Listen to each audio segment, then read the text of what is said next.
3.4 Statement of Purpose 12th English Marathi. Hello friends, this is Shraddha. Welcome back to grow with all. So friends, जसे की तुम्हाला माहिती आहे की रायटिंग स्किलशी रिलेटेड बऱ्यापैकी सर्व चॅप्टर्स आपण आपल्या चॅनलवरती डिस्कशन करून घेतलेले आहेत. त्यामधीलच एक चॅप्टर जो राहिला होता, अर्थातच स्टेटमेंट ऑफ पर्पज, यावरती आपण आज डिस्कशन करायचं आहे. फ्रेंड्स, जर तुम्ही त्या व्हिडिओज बघून घेतल्या नसतील तर ही व्हिडिओ झाल्यानंतर पटकन जाऊन त्या व्हिडिओ देखील बघून घ्या, कारण त्याचा तुम्हाला तुमच्या एक्झाममध्ये 100% फायदा होणार आहे.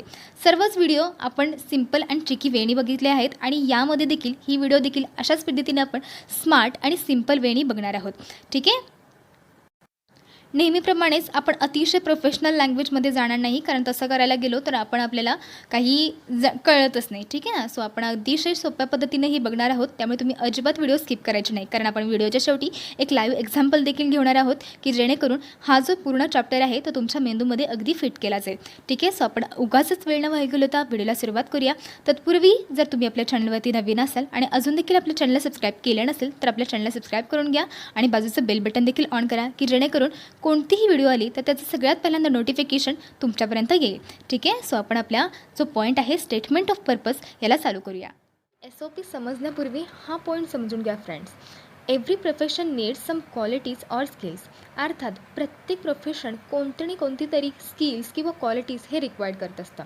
फॉर एक्झाम्पल, जर पोलिसमॅन तुम्हाला व्हायचं असेल तर तुमच्यामध्ये alertness, investigative, love for physical activities यासारखे क्वालिटीज किंवा स्किल्स असणं गरजेचं असतं.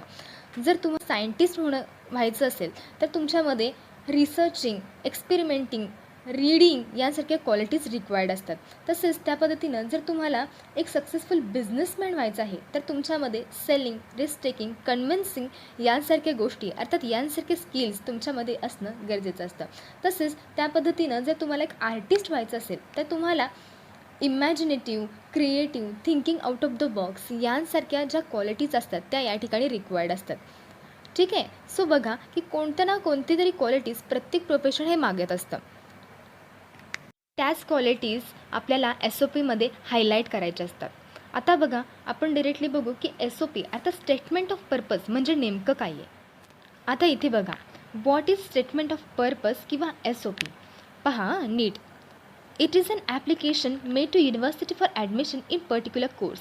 तसं बघितलं तर हे एक ॲप्लिकेशन आहे युनिव्हर्सिटीमध्ये ॲडमिशनसाठी, म्हणजे कोणत्या ना कोणत्या तरी कोर्ससाठी जेव्हा तुम्ही ॲडमिशन घ्याल युनिव्हर्सिटीमध्ये आफ्टर 12th, त्यासाठी हे एक ॲज अ ॲप्लिकेशन म्हणून देखील आपण ह्याला गृहीत धरू शकतो.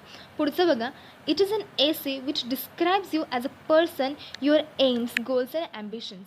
तसं पाहायला गेलं तर हा एक एसे देखील म्हणता येईल की ज्यामध्ये तुम्ही ॲज अ पर्सन म्हणून तुमचे जे एम्स आहेत, तुमचे जे गोल्स आहेत, तुमच्या आयुष्यामधील जे ॲम्बिशन्स आहेत, तुमची ध्येय, सर्व काही तुम्ही या SOPमध्ये मेन्शन केलेली असतात. तसं बघितलं तर पुढे बघा, it mentions about your journey of your life and the qualities you have. अर्थात या SOPमध्ये तुमच्या आयुष्याची जर्नी तसेच तुमच्यामधील क्वालिटीज, तुमच्यामधील स्किल्स इथे हायलाईट केलेले जातात किंवा मेन्शन केले जातात. It gives an opportunity to show your innate and special qualities. अर्थातच आपण आता बघितलं की इथे तुमचे स्पेशल क्वालिटी, तुमच्यामधील जे काही हिडन क्वालिटीज असतील त्या या ठिकाणी हायलाईट करण्याची संधी आपल्याला स्टेटमेंट ऑफ पर्पजमध्ये मिळत असते.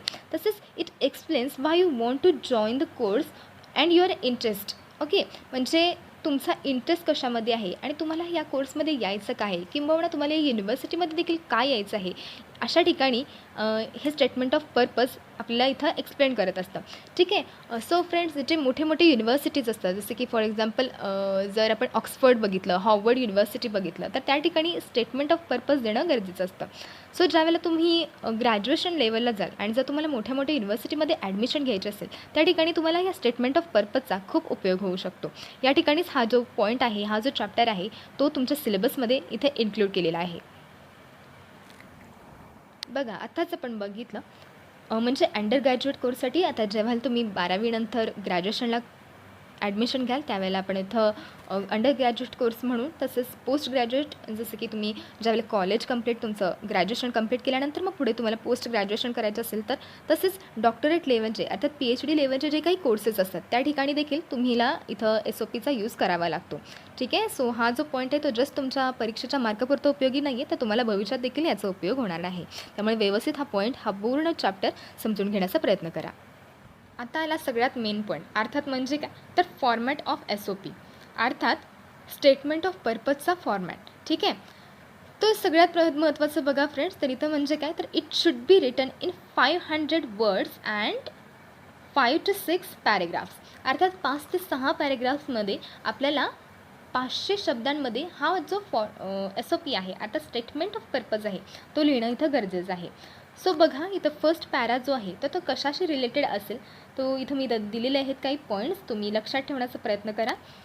सो फर्स्ट जे आहे तर ते म्हणजे इंट्रोडक्शन. ठीक आहे, मग या ठिकाणी तुम्हाला थोडक्यात तुमचं इंट्रोडक्शन द्यायचं आहे. तसेच अबाउट युअर पर्सनल बॅकग्राऊंड, म्हणजे तुमचे जे काही पर्सनल बॅकग्राऊंड असेल तर थोडक्यात मेन्शन करावं लागेल. तसंच your mental makeup, area of your interest, कशामुळे तुमचा या फील्डमध्ये येण्यासाठी इंटरेस्ट निर्माण झाला ते या ठिकाणी अर्थात इंट्रोडक्शनच्या पार्टमध्ये इथं आपल्याला कवर करायचं आहे. ठीक आहे, त्यानंतरचा जो सेकंड पॅरा असेल तर तो बघा. सो बघा सेकंड पॅरामध्ये आपल्याला इथं why you wish to join this course, म्हणजे तुम्हाला या कोर्समध्ये का यायचं आहे किंवा या कोर्सला तुम्हाला जॉईन का करायचं आहे, कोणते रिझन्स आहे ते इथं रिझन्स तुम्हाला इथं मेन्शन करावे लागतील. तसंच ॲकॅडमिक इन्फॉर्मेशन, अर्थात तुम्हाला ज्या युनिव्हर्सिटीमध्ये ॲडमिशन घ्यायचं आहे त्याची थोडक्यात तुम्हाला इन्फॉर्मेशन असणं इथं मेन्शन म्हणजे गरजेचं आहे. आता थर्ड पॅराग्राफ येईल त्यावेळेला तुम्हाला तिथं काय काय मेन्शन करावे लागेल तर बघा your qualities that would be helpful or suitable to your career, म्हणजे इथं तुमच्या जे क्वालिटीज येतील त्या तुम्हाला थर्ड पॅरेग्राफमध्ये मेन्शन कराव्या लागतील. जे तुम्हाला जे काही हॉबीज किंवा एक्स्ट्रा करिक्युलर ॲक्टिव्हिटीज जर तुम्ही काही केल्या असतील, फॉर एक्झाम्पल जर तुम्ही कुठल्या तरी संस्थेमध्ये काम केलं असेल किंवा इतर काही ज्या गोष्टी असतील किंवा तुमच्यामधील जे हॉबीज तुमचे जे छंद असतील ते या ठिकाणी तुम्हाला या ज्या थर्ड पॅरा आहे या ठिकाणी तुम्हाला इथं हायलाईट करायचे असतात. यानंतरचा अर्थात जो चौथा पॅरेग्राफ आहे तर त्या ठिकाणी तुम्हाला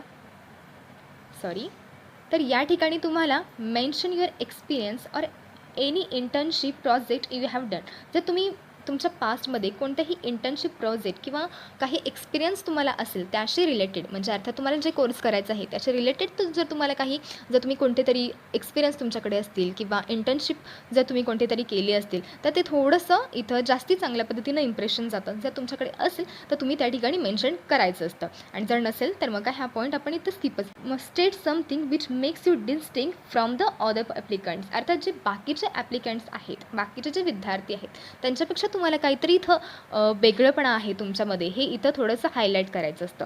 ठीक आहे, की जेणेकरून याचा फायदा काय होतो की सगळ्यांपेक्षा तुम्ही कुठेतरी हायलाईट होता, तुम्ही कुठेतरी त्यांच्या नजरेमध्ये येतात. यानंतरचा जो फिफ्थ पॅरा आहे त्यामध्ये तुम्हाला कन्व्हिन्स देम अबाउट यू, अर्थात तुमच्याबद्दल त्यांना थोडक्यात कन्व्हिन्स करायचं असतं. आपण ज्यावेळेला एक लाईव्ह एक्झाम्पल घेऊ त्यामध्ये तुम्हाला हा पॉईंट समजला जाईल. ठीक आहे, आता जो लास्ट पॅरेग्राफ आहे त्या ठिकाणी अर्थात जो कन्व्हिन्सिंग पॅरेग्राफ आहे त्या ठिकाणी आपल्याला काय काय करायचं असतं किंवा कोणत्या गोष्टी रिक्वायर्ड असतात बघा लास्ट पॅरेग्राफमध्ये. State how the admission to this particular course university would be beneficial to you, अर्थात हे ॲडमिशन या कोर्ससाठी किंवा या युनिव्हर्सिटीमध्ये तुमच्यासाठी कसे काही कोणत्या रीतीने फायदेशीर आहे हे या ठिकाणी मेन्शन करायचं असतं. तसंच how you look at it from a long term career perspective, अर्थात तुमच्या लाँग टर्म करिअर पर्स्पेक्टिव्हनुसार तुम्ही या कोर्सकडे कशा पद्धतीने बघता. ठीक आहे, या ठिकाणी तुम्हाला थोडक्यात इथं युनिव्हर्सिटीचे देखील थोडेसे कौतुक करावे लागेल. असं नाही की युनिव्हर्सिटीचं कौतुकच आपण इथं करतो, उगाच तुम्ही इथं काही पण ठोकायचं नाही, इथं उगाचच व्यवस्थितपणे जे पॉईंट्स आहेत ते तिथं मेन्शन करावे लागतील. ठीक आहे, म्हणजे तुम्ही इथं ॲडमिशन मागत आहात, आपण भीक मागत नाही आहे. ठीक आहे, सो त्या पद्धतीनं या गोष्टी लक्षात ठेवूनच तुम्हाला हे जो फॉर्मॅट आहे SOPचा तो या ठिकाणी मी दिला आहे. जर तरी पण काही डाऊट राहत असतील, काही पॉईंट्स राहून गेले असतील तर मला कमेंट सेक्शनला कळवा. ठीक आहे, आता आपण डायरेक्टली जाऊन आपला लाईव्ह एक्झाम्पल बघू. एक पॉईंट आपला राहत होता तो म्हणजे पॉईंट्स टू बी रिमेंबर, हा देखील एक खूप महत्त्वाचा पॉईंट आहे. ओके, या गोष्टी ज्या आहेत जे पॉईंट्स इथं दिलेले 6 पॉईंट्स या लक्षात ठेवायच्याच आहेत आपल्याला. आणि ते कोणते पॉईंट्स आहेत बघूया आपण. ज्यावेळेला आपण लिहिणार स्टेटमेंट ऑफ पर्पज त्यामध्ये या गोष्टींची खबरदारी आपण इथं घेणं गरजेचं आहे. सो बघा, फर्स्ट पॉईंट आहे ते म्हणजे यूज क्लिअर अँड ल्युसिड लँग्वेज, अर्थात सिम्पल आणि क्लिअर लँग्वेज इथं यूज करायची आहे. उगाचच अलंकारिक भाषा इथं आपल्याला अपेक्षित नाही आहे. तसेच जो दुसरा पॉईंट आहे तो म्हणजे don't make spelling and grammar mistake, हा सगळ्यात महत्त्वाचा पॉईंट. अर्थात स्टेटमेंट ऑफ पर्पज आपण युनिव्हर्सिटीसाठी ॲप्लिकेशनसाठी लिहितो आहे आणि त्या ठिकाणी जर आपण स्पेलिंग आणि ग्रामरच्या मिस्टेक्स करत असू तर आपलं इम्प्रेशन त्याच ठिकाणी खराब गेलंच आहे. ठीक आहे, त्यामुळे don't make spelling and grammar mistakes हा देखील पॉईंट महत्त्वाचा आहे. तसेच जो थर्ड पॉईंट आहे तो काय सांगतो, your writing should be convincing. Okay, म्हणजे तुमची रायटिंग ही कन्व्हिन्सिंग असली पाहिजे, थोडीशी नम्रता तिच्यामध्ये असली पाहिजे. पण असं नाही की खूपच त्यामध्ये नम्रता तुम्ही घातली, किंवा आपल्याला कविता पण होती, आय थिंक तुम्हाला माहिती आहे की नाही माहिती नाही, पण आम्हाला होती कविता, अतिकोपता कार्य जातेला याला अतिनम्रता प्राप्त होते भयाला. ओके, सो कोणत्याही गोष्टीचा अतिरेक इथं नसला पाहिजे. तुमचं रायटिंग हे कन्व्हिन्सिंग असलं पाहिजे, पण असं नाही की माझी परिस्थिती वाईट आहे किंवा मला फायनान्शियल हेल्प पाहिजे अशा पद्धतीने नको आहे. इथं आपण भीक मागत नाही आहे, आपण ॲडमिशन मागतो. सो रायटिंग हे कन्व्हिन्सिंग पाहिजे. ठीक आहे, पण उगाचच काहीतरी थोतांड नको. Show your determination in your career. आता तुमचा जो निश्चय आहे तुमच्या करिअर बाबतीत, जे डिटर्मिनेशन आहे ते या ठिकाणी शो करायचं असतं. तसेच जो 5th पॉईंट आहे तो काय म्हणतो बघा, highlight your qualities and life experience appropriately. अच्छा, योग्य रीतीने तुमच्यामधील जे तुमच्या आयुष्यातील जे लाईफ एक्सपिरियन्स असतील, तुमच्यामधील ज्या क्वालिटीज असतील त्या या ठिकाणी हायलाईट करायच्या असतात, मेन्शन करायचे असतात. द 6th आणि महत्त्वाचा पॉईंट आहे तो म्हणजे make sure your application stands out of the rest. अर्थात बाकीच्या विद्यार्थ्यांपेक्षा, बाकीचे जे स्टुडंट असतील त्यांच्यापेक्षा तुमचं ॲप्लिकेशन हे काहीतरी वेगळं दिसलं पाहिजे, याची खबरदारी इथं घ्या. म्हणजे असं जर तुम्ही लिहिलं तर तुमचं युनिव्हर्सिटीमध्ये ॲडमिशन हे फिक्स झालं. ठीक आहे, सो आता आपण आपलं एक्झाम्पल बघू. सो बघा, आपल्याला क्वेश्चन दिला आहे, write a statement of purpose to join Oxford university for pursuing mechanical engineering course. आता मेकॅनिकल इंजिनिअरिंग कोर्सला ॲडमिशन घेण्यासाठी आपल्याला ऑक्सफर्ड युनिव्हर्सिटीमध्ये स्टेटमेंट ऑफ पर्पज लिहायचं आहे टू जॉईन ऑक्सफर्ड युनिव्हर्सिटी. ठीक आहे, सो जे मोठे मोठे असे ऑक्सफर्ड हार्वर्ड युनिव्हर्सिटी आहे त्या ठिकाणी असं स्टेटमेंट ऑफ पर्पज रिक्वायर्ड असतं. त्या ठिकाणीच मग आपण एक मेकॅनिकल इंजिनिअरिंगसाठी हे प्रिपेअर करायचं आहे. सो बघा, फर्स्ट पॅरा जो आहे तो कशाशी रिलेटेड असतो, तर आपलं जे पर्सनल बॅकग्राऊंड आहे, जे इंट्रोडक्शनचा पार्ट आहे तो सर्व हा फर्स्ट पॅरामध्ये येणार आहे. या ठिकाणी इथं आपल्याला एक पॅरेग्राफ दिसतोय. आपण सगळा पॅरेग्राफ तर आपण रीड करत बसणार नाही, कारण तसं करायला गेलो तर आपली व्हिडिओ खूप लेंदी होईल आणि मग ती तुम्ही बघणारच नाही. जर तुम्हाला वाचायचं असेल तर तुम्ही ही व्हिडिओ या ठिकाणी पॉज करून देखील वाचू शकता, नाहीतर मग हा जो हे जे एक्झाम्पल आहे ते तुमच्या टेक्स्टबुकमधीलच आहे, ते तुम्ही त्या ठिकाणी देखील रीड करू शकता. ठीक आहे, सो बघा या ठिकाणी जे महत्त्वाचे पॉईंट्स आहेत, अर्थात कोणतं पर्सनल बॅकग्राऊंड असा होता की ज्यामुळे तुम्हाला इथं मेकॅनिकल इंजिनिअरिंग या कोर्सला येण्यासाठी तुम्ही प्रवृत्त झाला. ते काही पर्सनल तुमचे जे काही व्हॉट एव्हर रिझन्स असतील ते तुम्हाला इथं या ठिकाणी द्यायचे असतात. जसं की या पॅरेग्राफमध्ये आपल्याला दिसतं आहे की ॲट द एज ऑफ 10, अर्थात लहान असल्यापासूनच माझं हे ड्रीम राहिलेलं आहे. ज्यावेळेला आम्ही एका ट्रिपला गेलो होतो आणि मग त्याने आमची कार बंद पडली, नंतर माझ्या डॅडनी ती पुन्हा दुरुस्त केली आणि मला तेव्हापासूनच त्यांच्यासारखं व्हायचं आहे. असं या ठिकाणी इथं सांगितलेले एक्सपिरियन्स आहेत. तुम्ही तुमच्या शब्दांमध्ये थोडक्यात देखील सांगू शकता. काही तुम्ही इथं रिझन्स इथं द्यायचे असतात, काही म्हणजे काही नाही द्यायचे, जे तुमचे पर्सनल एक्सपिरियन्स जे रिअल आहेत ते तुम्ही इथं द्यायचे आहेत. पण आता तुम्हाला एक्झाम्पल म्हणून तुम्ही काहीही मेन्शन करू शकता एक्झाममध्ये. ठीक आहे, सो जो सेकंड पॅरा आहे, जो सेकंड पॅरा आहे तो आपला ट्रेनिंग अँड एक्सपिरियन्सशी रिलेटेड आहे. हे असं दिसतं, जर तुम्ही हे वाचल्यानंतर तुम्हाला समजेल.